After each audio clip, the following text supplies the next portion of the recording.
கண்மணி அன்புடன் சீரியல்ல அடுத்து வர எபிசோட்ல என்ன மாதிரியான ட்விஸ்ட் எல்லாம் இருக்க போகுதுங்கிறத இந்த வீடியோல பார்க்கலாம்.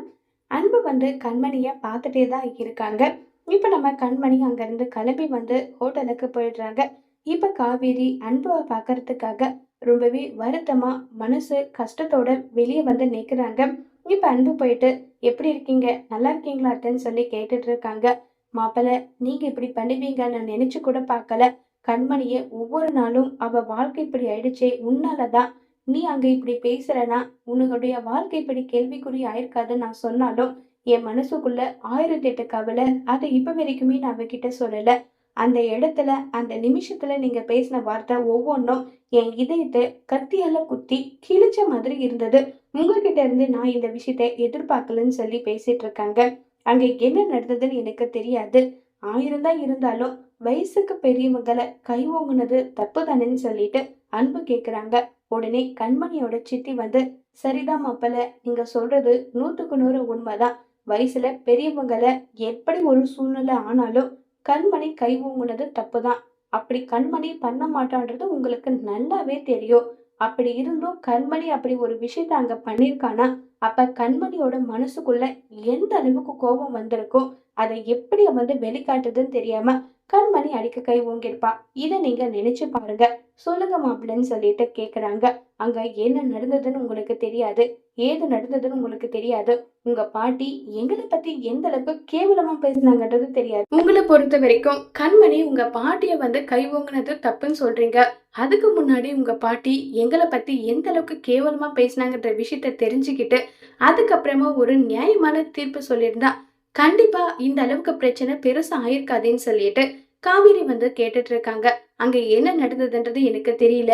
சொல்ற மாப்பிள்ள, நம்புறதும் நம்பாம இருக்கிறதும் உங்களுடைய விருப்பம் தான். நான் சொல்ல வேண்டியதை நான் சொல்லிட்டேன்னு சொல்லிட்டு காவேரி நடந்த விஷயத்தை எல்லாமே ஒவ்வொன்றா சொல்றாங்க.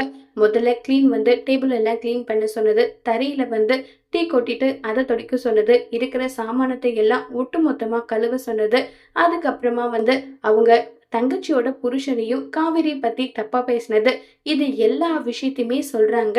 அது மட்டும் இல்லாம கண்மணியை எப்படி அவங்க படிக்க வச்சிருப்பாங்க, ஊர்ல எத்தனையோ ஆம்பளை இல்லையான்னு சொல்லிட்டு எல்லாம் ரொம்பவே கொச்சப்படுத்தி பேசினதுன்னு சொல்லிட்டு எல்லா விஷயத்தையுமே சொல்றாங்க. இதை கேட்ட அன்புக்கு பயங்கரமா ஷாக் ஆகுது.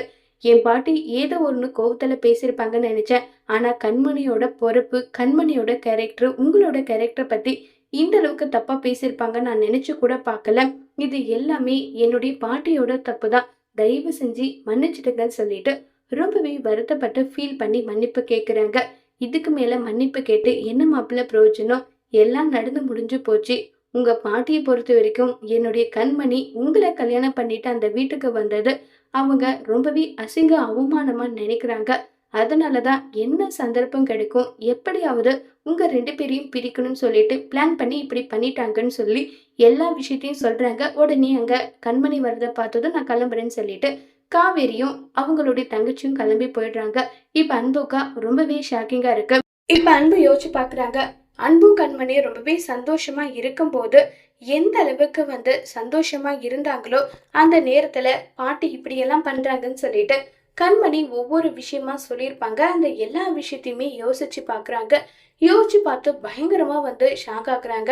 அப்ப இது எல்லாம் ஒட்டுமொத்த பிளானுக்கு காரணம் பாட்டி தானா? பாட்டியால தான் நானும் கண்மணி இப்ப பிரிஞ்சிருக்கோமா? பாட்டி தான் இப்படிப்பட்ட ஒரு கேவலமான வேலையை செஞ்சாங்களா? இது தெரியாம நம்ம கண்மணி மேல ரொம்பவே கோபத்துல இருந்துட்டோமே. கண்மணி சொல்றதையும் காது கொடுத்து நான் கேட்டிருக்கணும். நானும் கோவப்பட்டுட்டேன்னு சொல்லி அன்பு ஃபீல் பண்ணிட்டு இருக்காங்க. அப்ப நம்ம அன்பு கண்மணி கிட்ட பேசலான்னு ட்ரை பண்றாங்க. உடனே நம்ம கண்மணி எதுவுமே பேசாம சைலண்டா அங்கிருந்து போயிடுறாங்க. இப்ப நம்ம அன்பு காவேரி கிட்ட ஃபீல் பண்ணி என்னை மன்னிச்சிடுங்க, நான் பண்ணது ரொம்ப பெரிய முட்டாள்தனம் தான். எப்பவுமே வீட்டோட மாப்பிள்ளை வீட்டுக்கு பையனா இருப்பாங்கன்னு சொல்லிட்டு அரணா இருப்பாங்கன்னு சொல்லியிருப்பாங்க. ஆனா நானே உங்களுக்கு இப்படி ஒரு எதிரியா இருப்பேன்னு நினைச்சு கூட பார்க்கல. நானும் உங்களை ரொம்பவே கீழ்த்தரமா பேசிட்டேன். அது எல்லாத்துக்கும் உங்க காலில் விழுந்து மன்னிப்பு கேட்டா கூட அதுக்கு ஈடாகாது. தயவு செஞ்சு என்னை மன்னிச்சிடுங்கன்னு சொல்லி பயங்கரமா ஃபீல் பண்ணி வருத்தப்பட்டு காவேரி கிட்ட மன்னிப்பு கேக்குறாங்க. கரெக்டா அந்த இடத்துல கண்மணி வராங்க. பேசுறதெல்லாம் பேசிட்டு பண்றதெல்லாம் பண்ணிட்டு இப்ப மன்னிப்பு கேட்டா உடனே மன்னிச்சு ஏத்துப்பாங்களா? அதெல்லாம் முடியாது. யாரை கேட்டு இங்க பேச வந்தேன்னு சொல்லி கண்மணி ரொம்பவே கோவமா அன்புவை திட்டுறாங்க. இதை கேட்டு அன்பு ஃபீல் பண்ணிட்டு இருக்காங்க. இப்ப அன்பு வந்து கண்மணி கிட்ட நடந்த விஷயம் எல்லாத்துக்கும் சேர்த்து ஒட்டுமொத்தமா மன்னிப்பு கேட்பாங்களா? அன்புவை கண்மணி மன்னிப்பாங்களா இல்லையாங்கிறத வரப்போற எபிசோட்ல வெயிட் பண்ணி பார்க்கலாம். தேங்க்யூ.